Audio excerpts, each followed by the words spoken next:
مکتوب نمبر 203 او یایم دا اولی حصی او دا اول دفتر دا امام ربانی محبوب سبحانی سیدنا الشیخ مجدد الفسانی رحمه الله تعالی دا مکاتیبنا دا مکتوب پدی بیان کې دی چې سالک لپکار دی چې د خپل شیخ سلسله لازمه ونیسي او نور مشایخ و طریقو ته التفات او توجه اونکی او د دې په خلاف که واقعات ظاهر شین دغې څه اعتبار نشته ځکه چې شیطان ډیر لوی دشمن دی او د شیطان د مکر او فریب نه غفلت نه دی پکار ډیر کرته یو انسان په یو سلسله کې مهنت شروع کی ذکر عبادت اعمال د سنت مطابق رواني شیطان نشي دوکه کوله بیا په یو طریقه باندې په یو مکر او دوکه باندې د سلسله نواړي رفته رفته تیغه اعمال اذکار تهجد او دارنګ د مراقبات تلاوتونه بیا پاتې شي په دې وجه امام ربانی رحمه الله په دې کې هغه مضمون بیانوي گویا چې کوم مولانا روم په دې الفاظو کې بیان کړی دی یک بگیر محکم بگیر یو لار ونیسه خو مضبوطه ونیسه دې سره ذهن نه منتشر کیږي یکسوی وي سہولتی آسانی وي او دارنګي رابطه چې ته نیسي نو دې کې بیا سہولتی دا شانت مناسب بیان کی الشیخ مرزا حسام الدین احمد طرف ته دا مکتوب صادر فرمایلی وو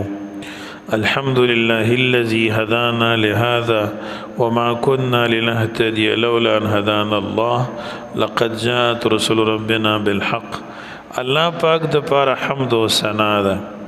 چې مونږ ته هدایت کو او که الله هدایت نه وکړي نو مونږ ځان ته لاره نشو موندلی بشک الله پاک مونږ ته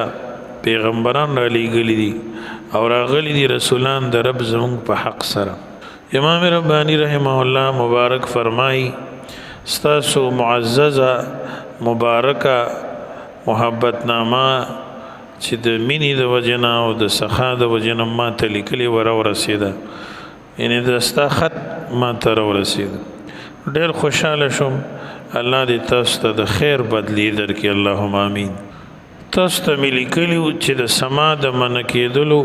باره کې ما کومه مبالغه کړې وه دا د مولود د منع کولو ته هم شامله ده چې کومه نعتیه قصیدي او غیر نعتیه شعرونو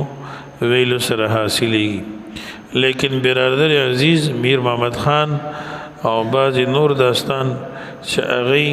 په دغه واقعه لیدلې وه رسول الله صلی الله علیه وسلم یې خوب کې ولیده چې په دې مجلس خوانۍ باندې ډېر خوشحاله دی هغوی دپاره دا مجلس پرېښودل مشکل دي زما مخدومه که د واقعاتو څه اعتبار وی او خوبونو باندې څه بروسه وی نو بیا خو مریدانو ته د مرشدینو پیرانو حاجت پاتې نشو او په طریقو کې یو طریقه لازمه نیول بیا ابس معلومیږي ځکه هر یو مرید به د خپل واقعات او احوال مطابق عمل کو او د خپل خوبونو مطابق به زندگی تیروله خو که دا واقعات او خوبونه د شیخ د طریقې سره موافقي کني خو خپل شیخ او پیر ته خوخي یا نه په دې تقدیر باندې بیا سلسله د پیرای مریدای درهم برهم شوه او هر سړی به خپل خواهشات په ځای ساتلي حالانکه مرید صادق که زرګونه واقعات صحیح کی د خپل شیخ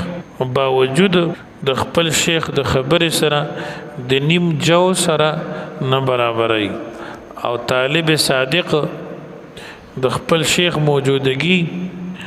د خوبونو او د مناماتو په موجودګۍ کې د شیخ موجودګۍ کې د خوبونه او منامات اسی ګډوډ سيزونه شماري ځکه د شیخ صحبت د ارسنه مخکې دی د خپل مرشد ناسته او دا قسم مسنونه ناسته د مونږ چې کو دې ته خو خوبونه نشي رسېدی دې کو خو علم دی دین دی د اخلاص هغه نعمت ته کوم چې رسول الله مبارک امت ته پرېښودی دی نو څه ناڅه د الله په ورکړه کې چې بندګانو ته کړې ده د سلسله مبارک مشایخو اولیاء کرامو کې کوم فیوزات او برکات الله اخودیو ابدي صحبت کی وی د باطن زده کړه د باطنی لارې نه کیږي لکه علم چې کتابونو کې مدرسو کې درس او مطالعه او تکرار کې دی دکرنګي د خپل مرشد او د خپل شیخ طریق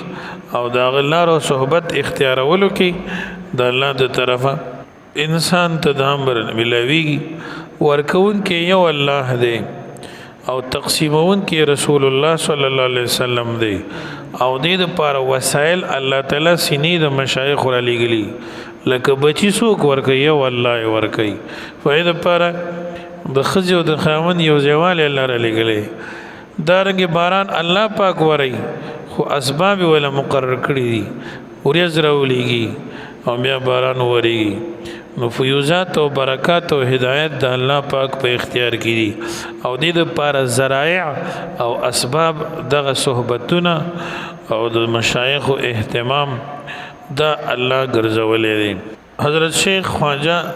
امداد الله ماجرمکی رحمه الله فرمای د دې د مثال له لکه د ناوه کې چې د اوبر ازي دا چا پیدا کړی دي الله خو په دې چھت باندې جمع شي او په دې ناوه کې بیا یو شانتي راځي د قرنګي فیوزات د الله تعالی د طرف راځي او د الله فیوزات ډیر زیات دي به انتها دي او سینې د مشایخ او د بزرګان دین د قبلی او د غید او جنبیا سالکانو ته د خوري الحمدلله نو دیو جن د خپل شیخ مقابله کې خوبونه دا رښتینی طالبان دې ته اهمیت نه ورکوي او دې طرف ته توجه نه ورکوي شیطان لعین ډېر لوی دشمن دی لوی خلق منتهی خلق د مکر نه په امن کې نه دي او د شیطان د مکر نه په یره کې وي نو موږ تاسو درمیانه خلق او مبتدیان اوس شروع کوونکو بس وایو حاصل د کلام دا دی چې منتهیان محفوظ دي او د شیطان د غلبې نه بچ دي په خلاف د مبتدیانو متوسطانو کې نو داسې قسم واقعات د اعتماد لایق نه دي ګینې د دشمن د مکر نه به محفوظ نشو او هغه واقعه چې رسول الله صلی الله علیه وسلم په کې لیدل شوی دی ارشتینی ده او د شیطان د مکر نه محفوظ ده رسول الله صلی الله علیه وسلم چې چا په خوب کې ولید بهشکه د نبی کریم ولید ځکه شیطان د نبی علیہ السلام په شکل کې نشی راتلی بخاری شریف کې حدیث دی صاحب د فتوحات مکیه فرمای چې د رسول الله صلی الله علیه وسلم دا صورت خاصه چې کوم په مدینه منوره کې مدفون دی په دې کې متمثل کېدی نشي